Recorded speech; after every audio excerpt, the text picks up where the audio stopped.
Dia menyembah Allah. Berarti kesimpulannya adalah Allah sama dengan Hubal. Lah itu cacatnya.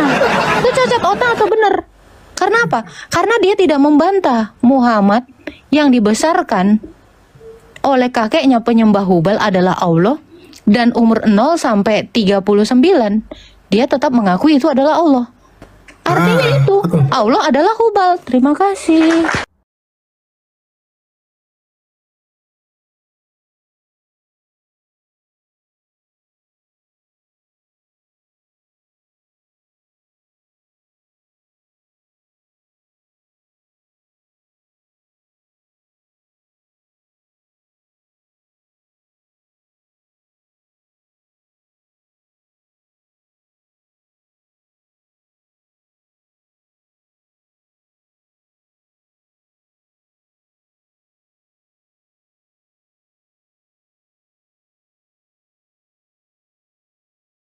Tidak, Hubal bukan Tuhan umat Islam.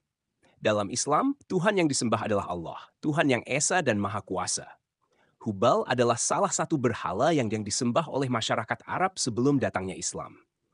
Patung Hubal ditempatkan di dalam Ka'bah di Mekah pada masa pra-Islam, bersama dengan banyak berhala lainnya.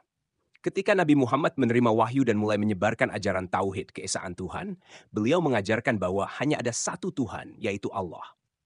Ketika Islam menguasai Mekah, semua berhala di Ka'bah, termasuk Hubal, dihancurkan.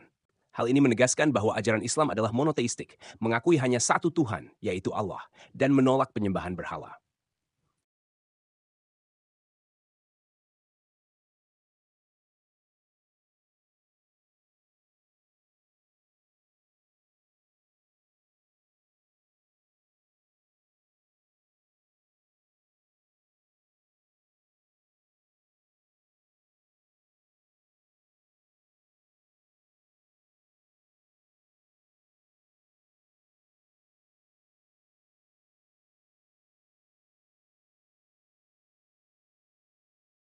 Tidak, Allah bukan Hubal. Dalam Islam, Allah adalah satu-satunya Tuhan yang Maha Esa, pencipta segala sesuatu, dan tidak ada yang setara dengannya. Hubal di sisi lain adalah sebuah berhala yang disembah oleh sebagian orang Arab sebelum datangnya Islam. Berhala ini dipuja di dalam Ka'bah pada masa pra-Islam bersama banyak berhala lainnya. Ketika Islam datang melalui ajaran Nabi Muhammad, beliau mengajarkan tauhid, yaitu kepercayaan pada keesaan Allah. Ajaran ini menegaskan bahwa hanya Allah yang patut disembah dan semua berhala termasuk Hubal ditolak dalam Islam. Jadi Allah dan Hubal adalah dua hal yang sangat berbeda. Allah adalah Tuhan yang Maha Esa dalam Islam, sedangkan Hubal adalah sebuah patung yang disembah pada masa sebelum Islam dan tidak memiliki tempat dalam keyakinan Islam.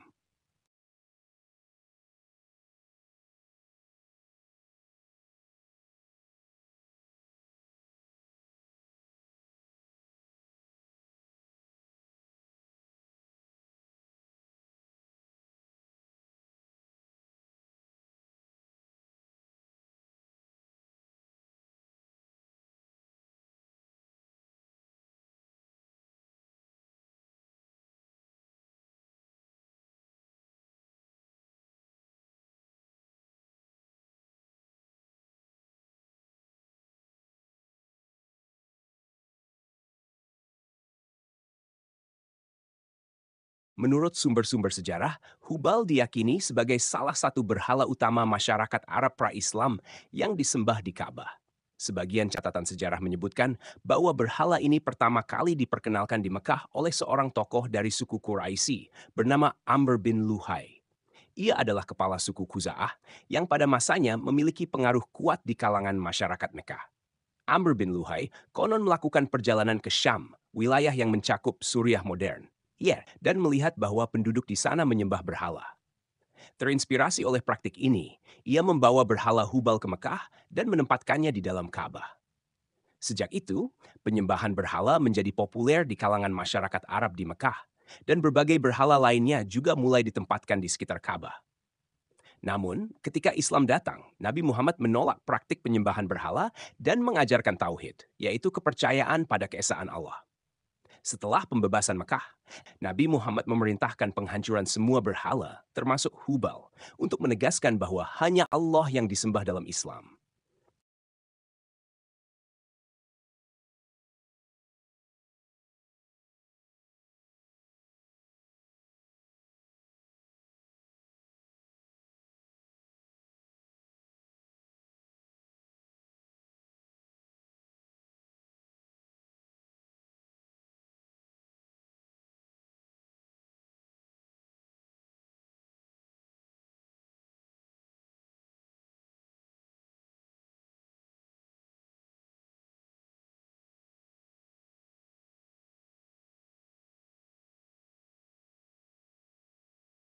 Tidak, Nabi Muhammad tidak pernah menyembah Hubal atau berhala apapun.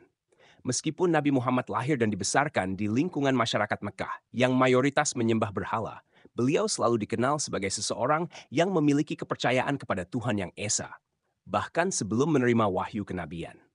Dalam Islam, Nabi Muhammad disebut memiliki sifat hanif, yaitu kecenderungan alami untuk menjauhi kemusyrikan dan berhala.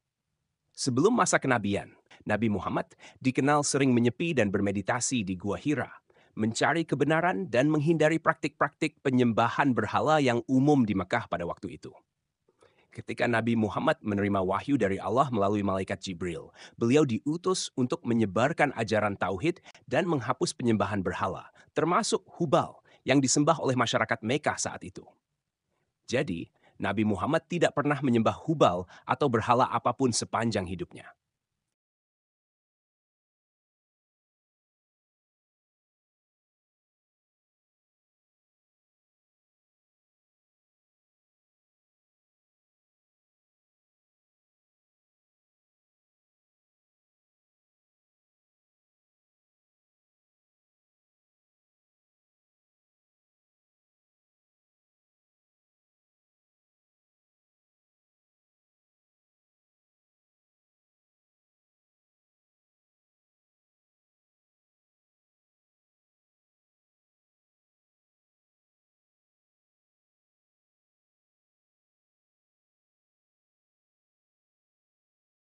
Abdul Muthalib, kakek Nabi Muhammad, hidup di masyarakat Mekah yang mayoritasnya adalah penyembah berhala, termasuk Hubal. Ada beberapa catatan sejarah yang menyebutkan bahwa Abdul Muthalib menghormati tradisi masyarakatnya, termasuk melakukan beberapa ritual yang berkaitan dengan berhala di sekitar Ka'bah. Namun, para ahli sejarah juga mencatat bahwa beliau memiliki pemahaman tentang Tuhan yang lebih tinggi daripada sekadar berhala. Beberapa sumber menyebut bahwa Abdul Muthalib memiliki kepercayaan kepada Tuhan Yang Esa, Allah, yang disebut dalam istilah Arab sebagai Hanif, orang yang cenderung pada monoteisme atau kepercayaan pada satu Tuhan. Bahkan ada riwayat yang menyatakan bahwa ketika Abdul Muthalib berdoa, ia memohon kepada Allah, bukan kepada berhala tertentu, terutama dalam situasi penting, seperti ketika tentara bergajah Abraha mengancam Ka'bah. Jadi, meskipun Abdul Muthalib mungkin menghormati sebagian tradisi masyarakat Mekah, ada bukti bahwa ia memiliki keyakinan mendalam kepada Tuhan Yang Esa. Ini menunjukkan bahwa ia mungkin bukan penyembah berhala dalam pengertian penuh, melainkan seseorang yang mengakui kekuasaan Allah di atas segalanya.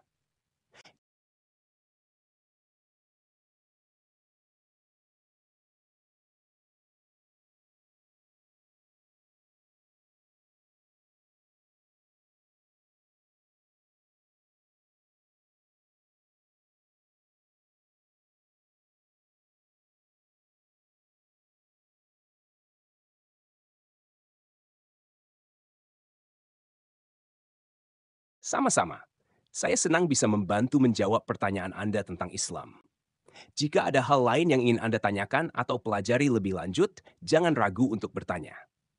Terima kasih juga atas pertanyaannya yang mendalam dan penuh rasa ingin tahu.